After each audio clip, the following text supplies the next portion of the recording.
So, introduce myself, Sajindra Jayasena. I'm the CIO and Chief Digital Officer for a commodities trading firm called Targray. We are a sustainable commodities trading firm focusing on sustainable fuel, sustainable agri and markets.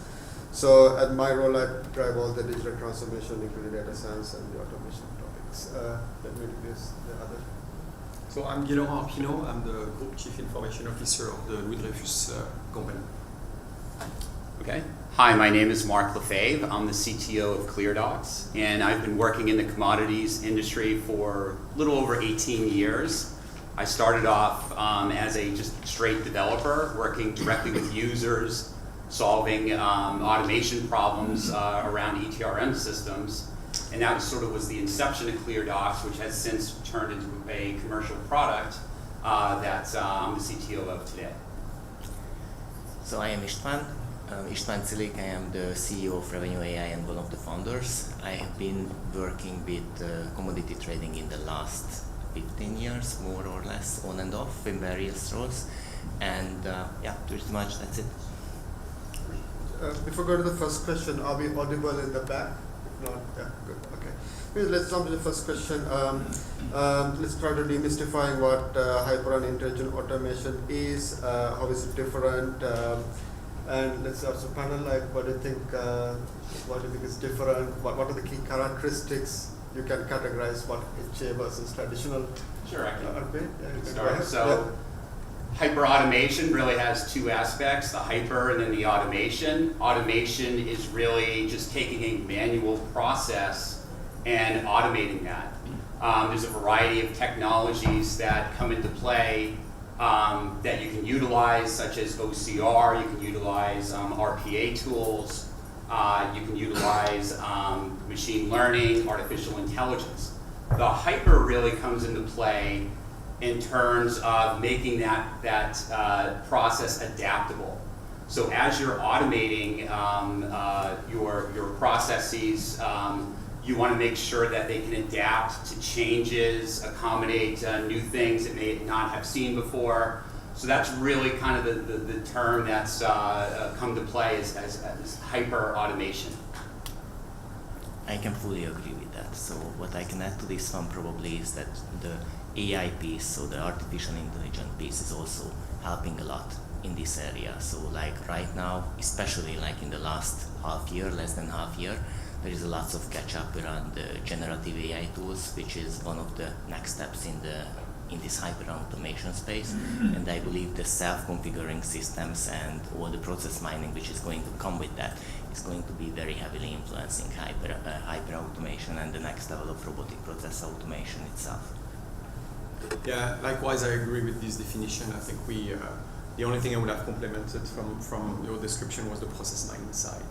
István corrected it. So really, if you think of process mining, traditional RPA, AI,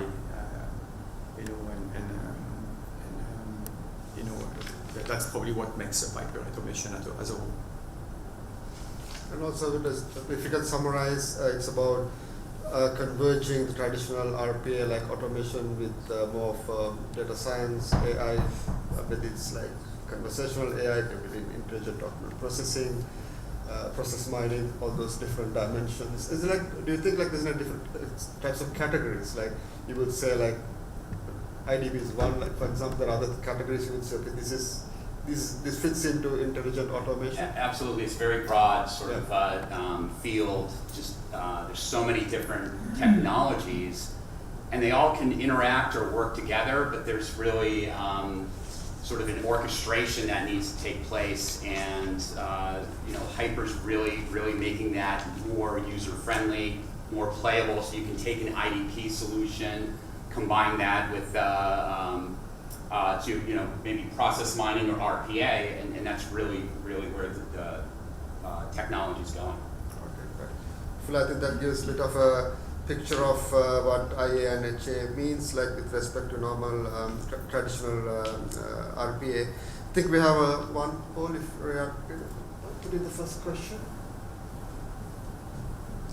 if the audience can, it's about maturity of adopting hyper automation and intelligent automation, given the fact that you could have a view of what goes on.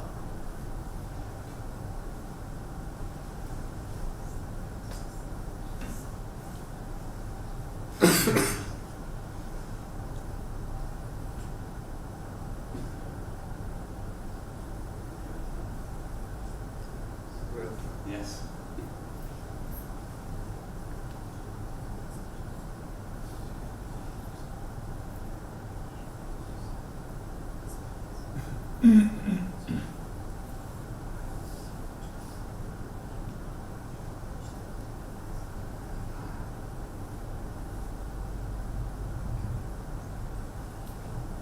For the moment, it looks like most of you are in the process of adopting the sort of 1 year plus maturity. That's at least of what I see from the current board.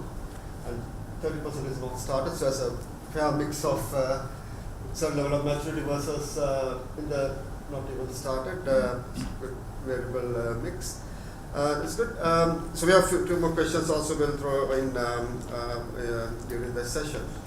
So next question area is, what are the use cases, do you think, both from a enterprise or client's perspective as well as from a product side, when the point of view think intelligent automation and hyper automation is applicable? What are the use cases you have tried out and it worked, as well as from István and Marc, your side, what are the use cases clients come to you and we have some, can you share some success stories? Sure. That it worked? So we have quite a variety of use cases. The ClearDox system, which is the product that I'm going to describe, is really geared around data capturing, automating data capturing from unstructured sources. So predominantly, our predominant use case is around invoices. So when you have trades that are being executed and being delivered, you often have a variety of vendors or counterparties that are involved in the logistics, and they're all invoicing in a PDF format or somewhat unstructured format. Traditionally, we've had teams of operations that are manually looking at each document, rekeying the data into their ETRM system, and this has been our biggest use case, is just digitizing the data. That's really just stopping that flood of manual processing.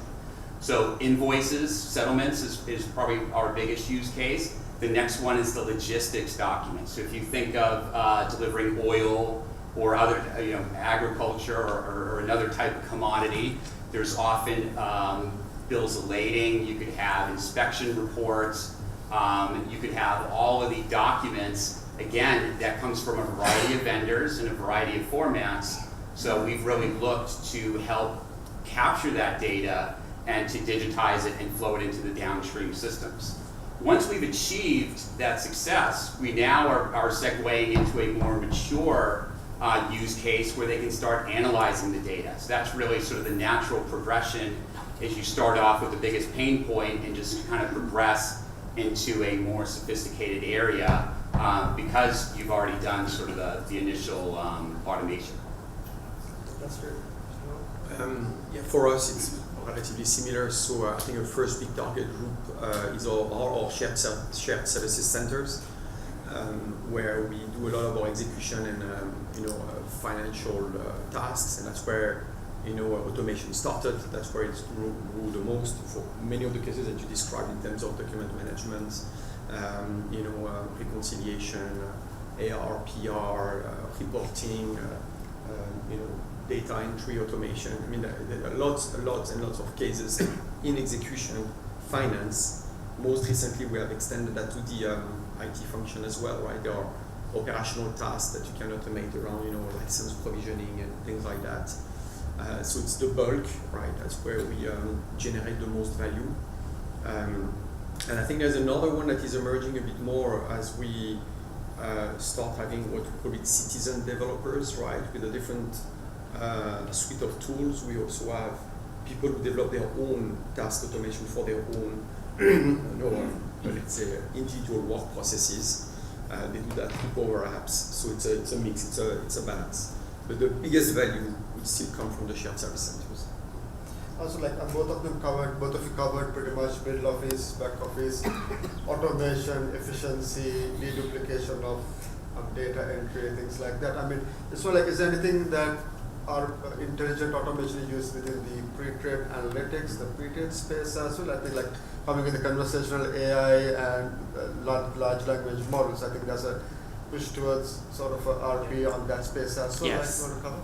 Yeah. Indeed, that's actually a huge area which is going to be disrupting lots of the areas in the future.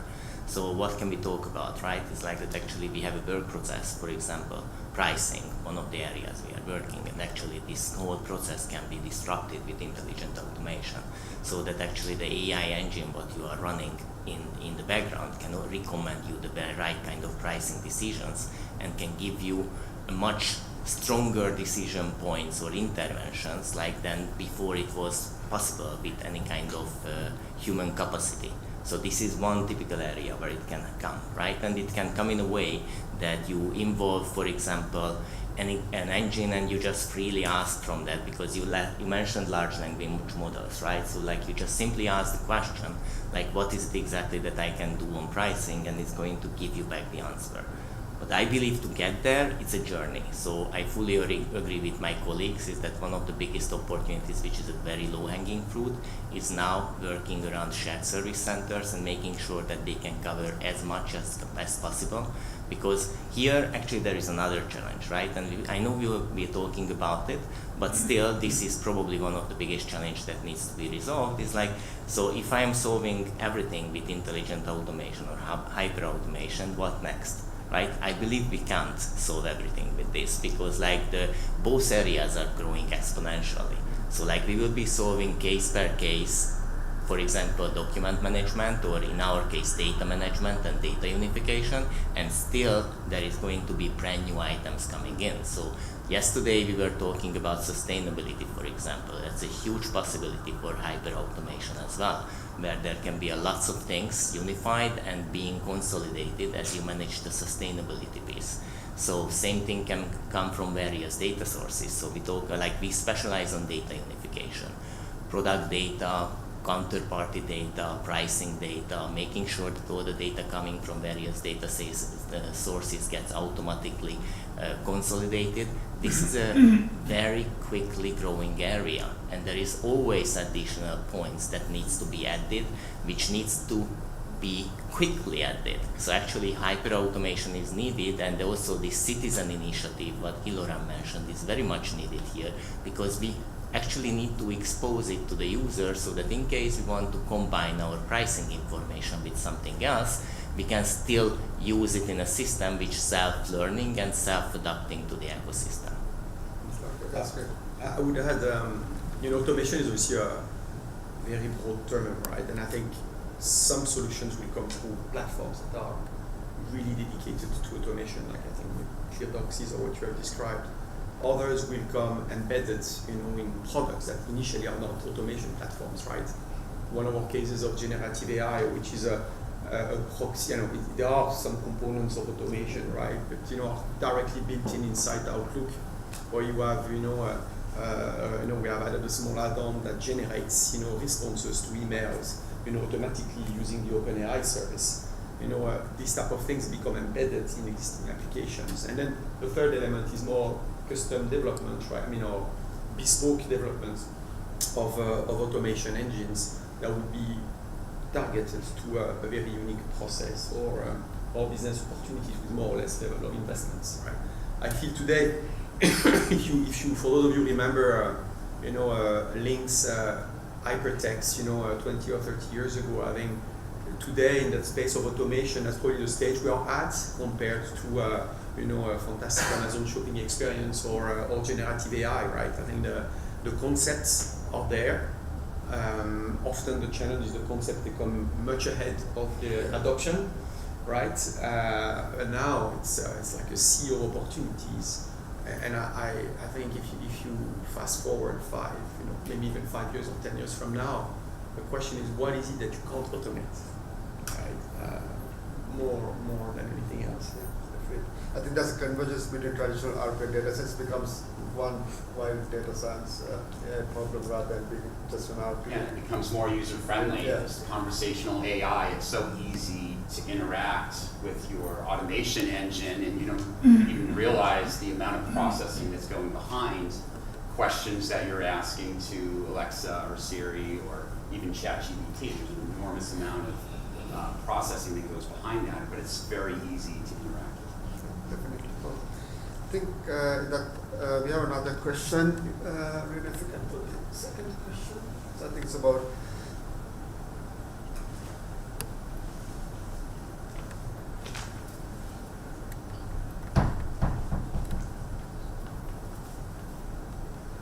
the question should be about what are the areas your company thinking of using hyper and intelligent automation. You can see in your sliders, but you will be able to see the result. The internet's just gone down. Oh, okay. Sorry, the Wi-Fi's cut, but we'll try and get it up as soon as we can. Okay, maybe let's get the results, post the results back. It's working. It's difficult to talk about AI. You know, one Yes, of my colleagues likes to say the basic. AI is very easy, AV is very complex. Okay, it's back. Okay. There we go.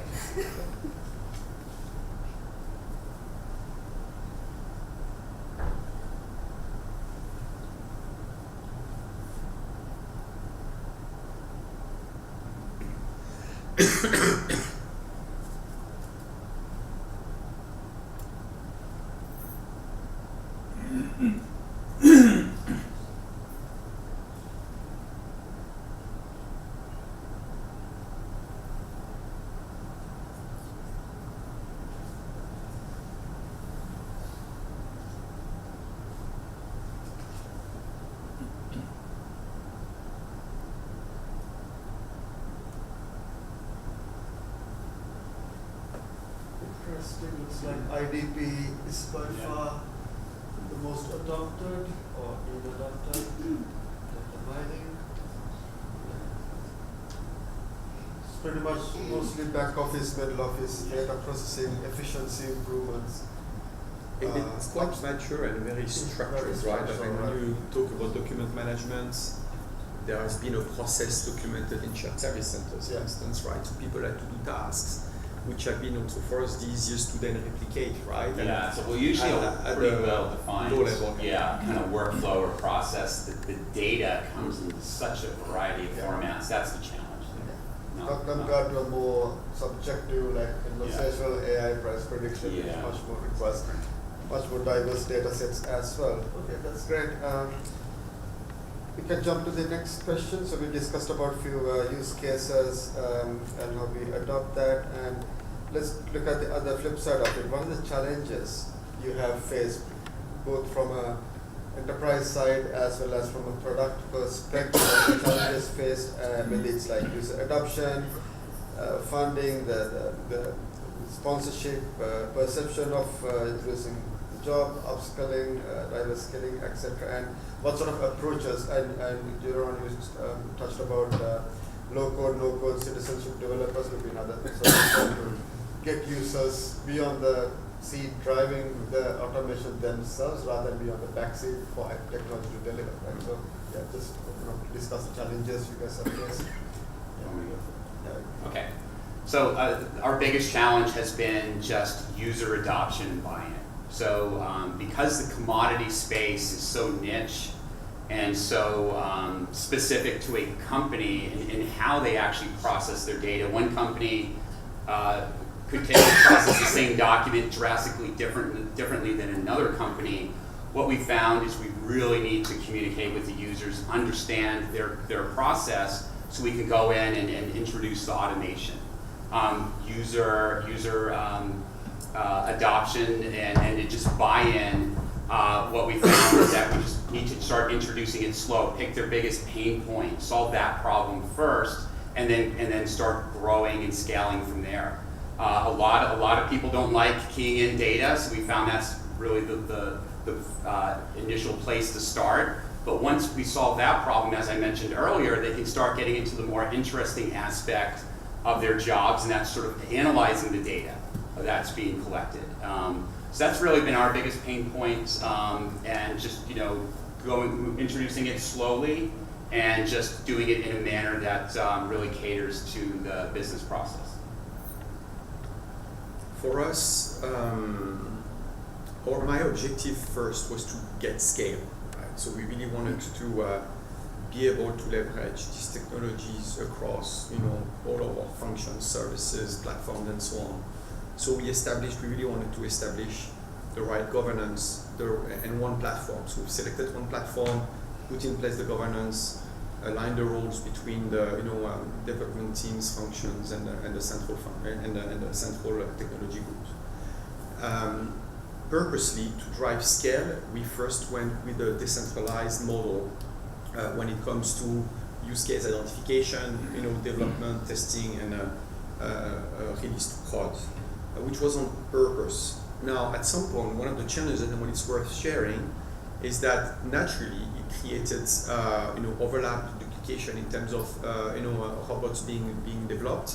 So we then went into a second phase where we reconsolidated that, and then moved to only 2 development centers worldwide. So we dedicated resources with a catalog of automated processes. And now, we are trying not to reproduce or recreate automation that have already been created elsewhere. Right? We try to adapt them and enhance them.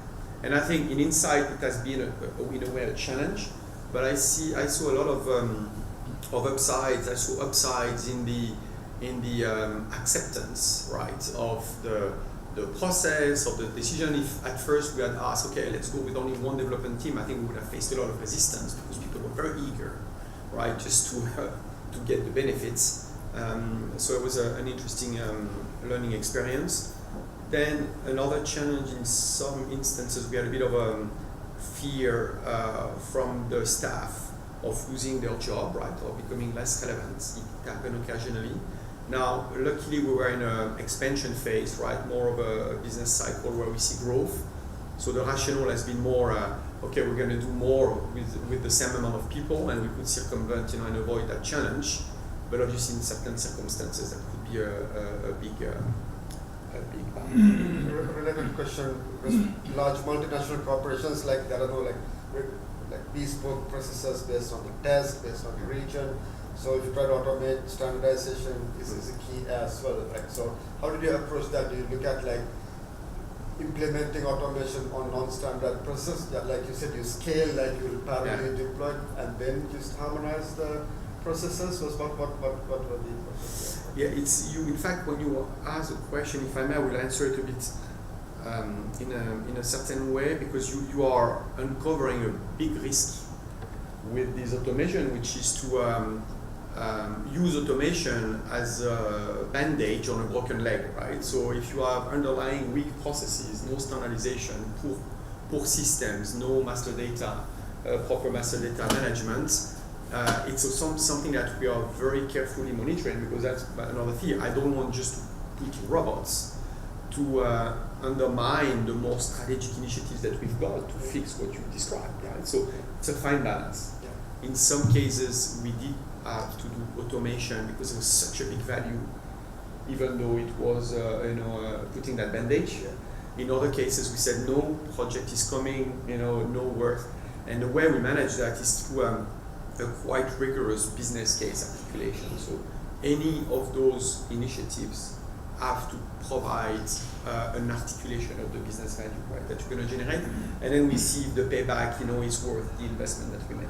So pretty much you looked at, okay, automation KPIs like time saved versus number of... Yes, time saved, number of FTEs replaced. We even looked, one of the interesting measures was the progression of FTE saved per robot. So we started at 0.6, for instance, right, and we see an increase. We are trying to privilege cases where those robots are automating more than one FTE. So it's one of the metrics we use also to make those choices. Okay. So it's like one digital worker can replace 10 FTEs. So it's not beyond one-to-one. Exactly.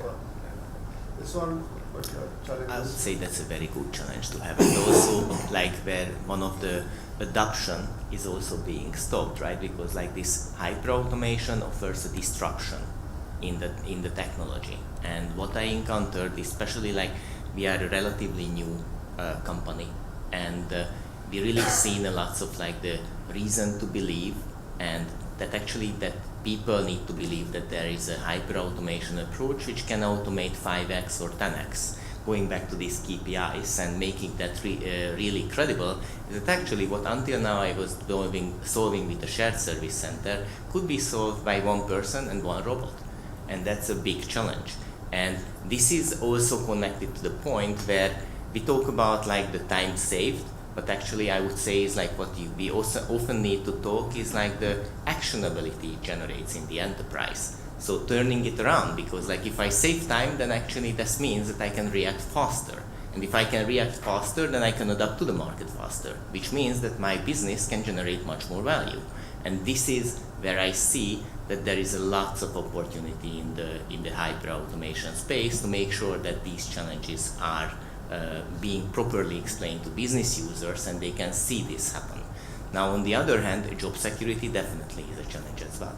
So like I think this is one of the points where like we are living in an age of disruption, right? So like it's really like 20 years ago, mobile phones were somewhere in the innovation space, right? And they were having the problems, and I remember that we were talking about sales representatives collecting data with mobile phones, right? And that was like, no, because that was a job security issue for them, right? So same thing happened today as well, and this always with disruptive technologies, and this is the case here as well.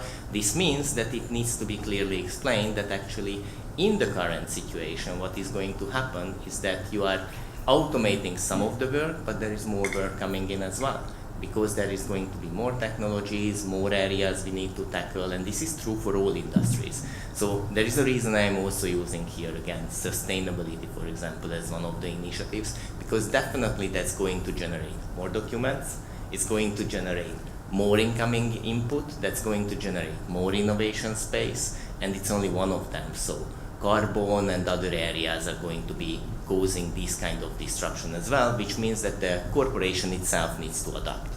And I'd like to build on what you said. You make me realize that, you know, so far where the role that it's impacting are mostly operational roles, like we said, right? In shared service centers, execution, and so on. But let's make no mistake, right? It will come to you and us Yes. as well. If it has not already occurred, right? I mean, at the moment, how much is automated in my daily task? Not much, to be honest, a few emails here and there.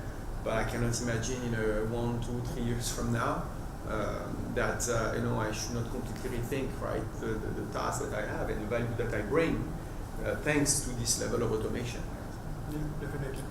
And I think you also see all the intrinsic benefits of the automation. So users that may have had trouble adopting are now seeing, you know, reduce in risk. So, you know, manual keying in of data could actually result in a very costly error. If you miskey a decimal point on your price, for example, you know, that could actually have a major negative impact on your business. So we've seen that, you know, visibility and reduction of risk through the automation really sort of, you know, has that users really start to embrace it, and then you can really grow. That's very nice. So, related question to make both for Marc and István. So, does traditionally the back office you have structured processes, you can clearly automate and gain efficiencies, whereas let's take from intelligent document processing and the chatbots which you have István. So it's more of a trying to bring intelligence, like if in IDP, yes, how you identify this document in this particular type. Well, and extracting the right information. The decimal, even a bot can miss a decimal point because either OCR issue or your classification issue, things like that. So you have to have some human intervention. Yeah, I mean, so how do you build that trust? What are the and there's so digitization alone is not going to solve that problem. It's not going to catch that decimal point that may have been misplaced. That's where you start layering on additional automation, such as, you know, a reconciliation, for example. So if you have two independent sources of data, you can compare them, and that's another way of validating the data that's coming in. So there's a lot of different approaches. It's really a combination of tools. There's not one sort of single solution that's a catch-all. It really depends on the use case, the data that's available. And have you faced challenges like that, the trustability or the explainability, like traditional data science problems, like even like IDP case, it extracted these values, this is 1 million versus 10,000. And same thing on the price prediction perspective, like how would a trader trust this? So have you had such problem statements from your clients? Yes, it always comes. So this is something that's obvious. So like that's why you need to build a system in a way so that whoever wants to double click and look into the details then can look into the details and can understand how the process works, because otherwise it's not going to be trusted. Sooner or later it's going to be trusted, right? So like when you are turning on, like let's go in another direction, your self-driving mode or your Tesla, then you are going to trust it, right? And you don't double click. Right? But on the other hand, like when you are making pricing decisions, you are not used to this. Like back to what you mentioned, Guy-Laurent, right? It's like it's another level, right? So like we need to learn to trust these systems, and for that we need to enable the users to double click and understand it from business process perspective as well. And I think what the compensating controls, I would say, or measures you put in place are very important for large organizations. So when I explained initially that we spent considerable amount of time thinking of the governance, having one platform and it's also precisely to have the checks on how you manage, for instance, those robots. What are the quality criteria that you have to meet in order to release something to production? How do you manage the life cycle of the robot, right? If an employee leaves, you don't want to have orphans, right? And so on and so forth, right? So that's as important as the technology per se. Yeah. That's quite insightful answers. I think we have the last poll question, if you can post it, please. The question is about what main challenges the audience have faced. Let's see, like similar to what the panel has as well.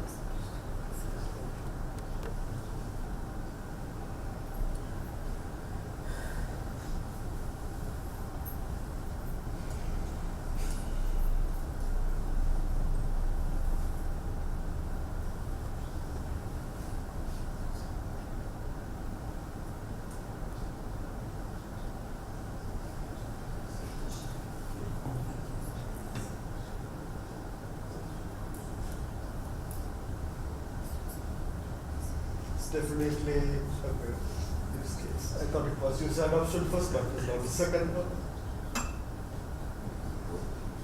They go any end, right? Yeah, definitely. Yeah. Okay. That's good, it's good. Oh, that's great. Okay.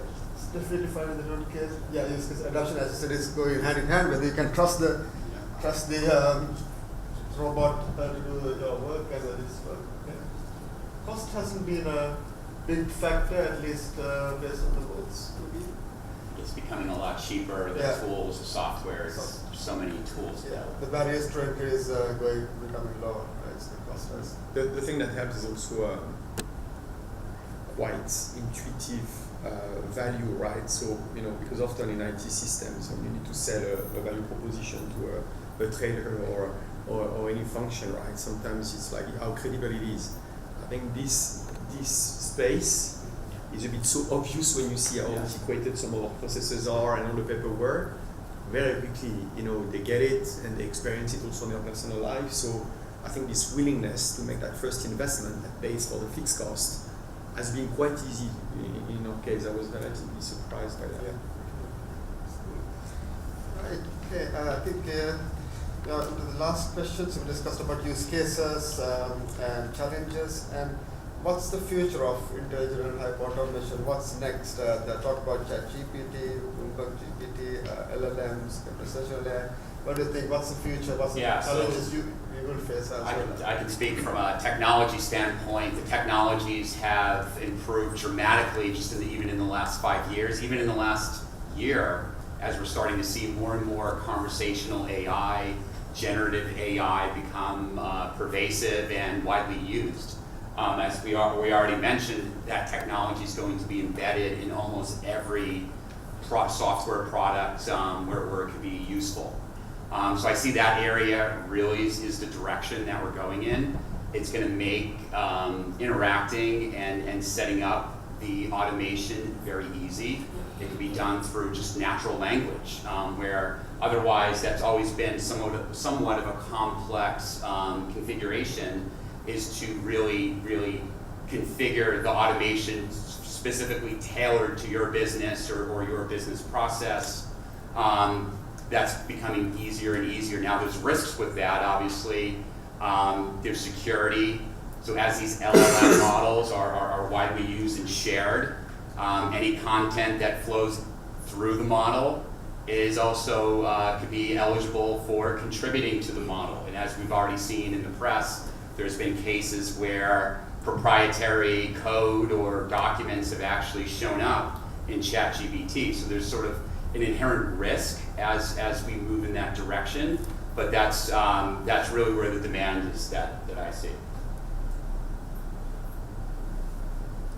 I would say that the real disruption is definitely going to come when this hyper automation goes higher and higher in the decision making levels.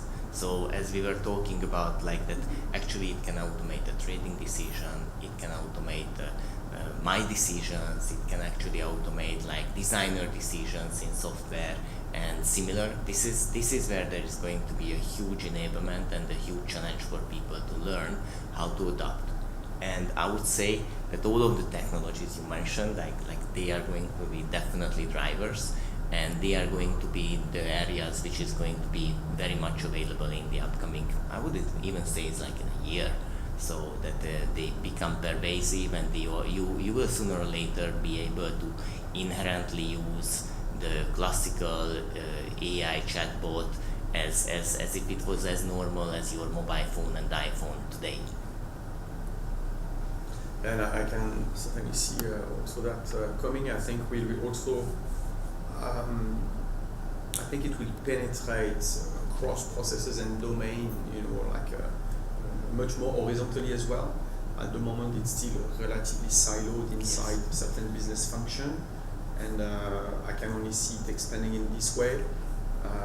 Some companies or people talk about even more autonomous automation, right? So how do you have models that are self-automated and regulated in the sense of adapted. Obviously sky is a bit the limit, right? Eventually, certainly for operational tasks, you could get to a model where you are really managing by exception, right? And only exceptions are surfaced, and the rest runs, automatically. So still a lot of upside. Quite insightful. I think that concludes the topics we were planning to discuss. I mean, it was quite high level, but managed to cover quite a good area. I think that now we can open up the forum for Q&A. Yes, either online or in person. So a few questions. What factors do you use to decide when to digitize a process versus automate with RPA? I can, I think it's almost the good old basics of IT, right, of technology. I think at least my premise so far has been, if it's really part of end-to-end core business process, right? I mean, we talk a lot about technology, but we should not forget the fundamentals, right? Process design and process optimization. So I see our mission first as doing things right in the core company system with a proper vision, a proper architecture strategy, and you name it. Then automation comes on top of it to augment it, right? To demultiply. Luckily, not luckily, hopefully, more and more that automation will even be embedded, right? The big software manufacturers do it, right? SAP does it, Microsoft does it, hopefully CTRM vendors will do it as well. So you embed it in your native system. And then you have that additional layer that we have described, right? Which is a case of using RPAs. And then eventually there's even the last frontier of the citizen developer, right? Who will do the last mile even himself. Right? So you look at layers, you standardize the process, layers, optimize the process, augment with RPA or hyper automation. Not the other way. Exactly, not the other way. Yeah, just to add to that, I think why would you decide to go with RPA versus digitizing a process? You really want to take a look at, is this a well-defined process? Is it repeatable? Is it something that is going to be around for a period of time? Because there is a cost, mostly in time, in properly setting up an RPA solution, so that if it's constantly changing, you may have to go in there and constantly maintain that. So you really want to think that through before you sort of go down that road. If it's a one-time process that doesn't really repeat itself, it might not be worth the effort to do the full-blown RPA. True, and let's not forget what we started with as well, right, is that this can be also used as a band-aid. So in case we have an obsolete system which is not maintainable, then RPA is actually one of the logical next steps to help in automating a lot of the processes which is inside, while we are solving the broken knee or the broken leg problem as well. So does the panel believe that the cost to automate a process will reduce to support lower volume processes? I think we already touched on that. Yeah, so I think the answer to that is yes. I mean, the technologies are becoming easier to set up and configure. You typically probably wouldn't spend the time on a lower volume process to go through the automation, but as the tools mature, as the interactions become easier for configuration, you're going to see this used more and more for maybe processes you didn't think were really a good candidate. I think there is already a commoditization of automation, right? I mean, soon you will not accept a system or a certain process without that given automation. That's another one. How do you translate an issue challenge into it being an opportunity to solve a high automation? So there is always damage involved, right? There is always a risk involved. So whenever there is a possibility to solve that problem and accelerate the organization, that's easily translatable into a value creation. At least this is my best practice. So this is what I am helping my customers as well to communicate, because that way it's extremely easy to show like what kind of value then either the IT can drive or the process change can drive for the company. The last question, we're almost out of time. Very important one, everyone speaks about automated process, but where does people stand on that? Where do we stand in terms of where we are? I think it means what's the impact for people, I guess. I mean, that might be the intention of the question. Well, I guess what I can share is that we do have full-time teams in 2 locations, in Brazil and in India, dedicated to automation, right? Like center of excellence. They are measured on FTE savings as one of the metrics. We had very concrete results, in tens of FTEs saved through these processes. We have in the range of 100 robots, right, and processes automated, and there is, and that's where the alignment with the head of shared service centers is very important. We have a very clear common objectives, right, to get into hundreds of FTEs, saved through automation, and obviously aligned with the respective function heads, right? So it's a very deliberate plan to leverage it to accompany our growth. Right. So I think just yeah, I think it depends on what I guess what people were referring to. If you're talking about someone in the management role, they're really going to embrace automation, the visibility that it brings, the scalability. If you're talking about somebody in sort of the operations role who's doing the day-to-day work, we have that user adoption sort of story where if not done properly, they may hate automation because it's making their life more difficult or they're not feeling like it's providing enough value. So I think it really depends on whose perspective you're looking at as to how quickly you're going to embrace. Thanks for that. I think we're beyond our time. Yes, so I think thanks, gentlemen. It's a very insightful session. Yeah.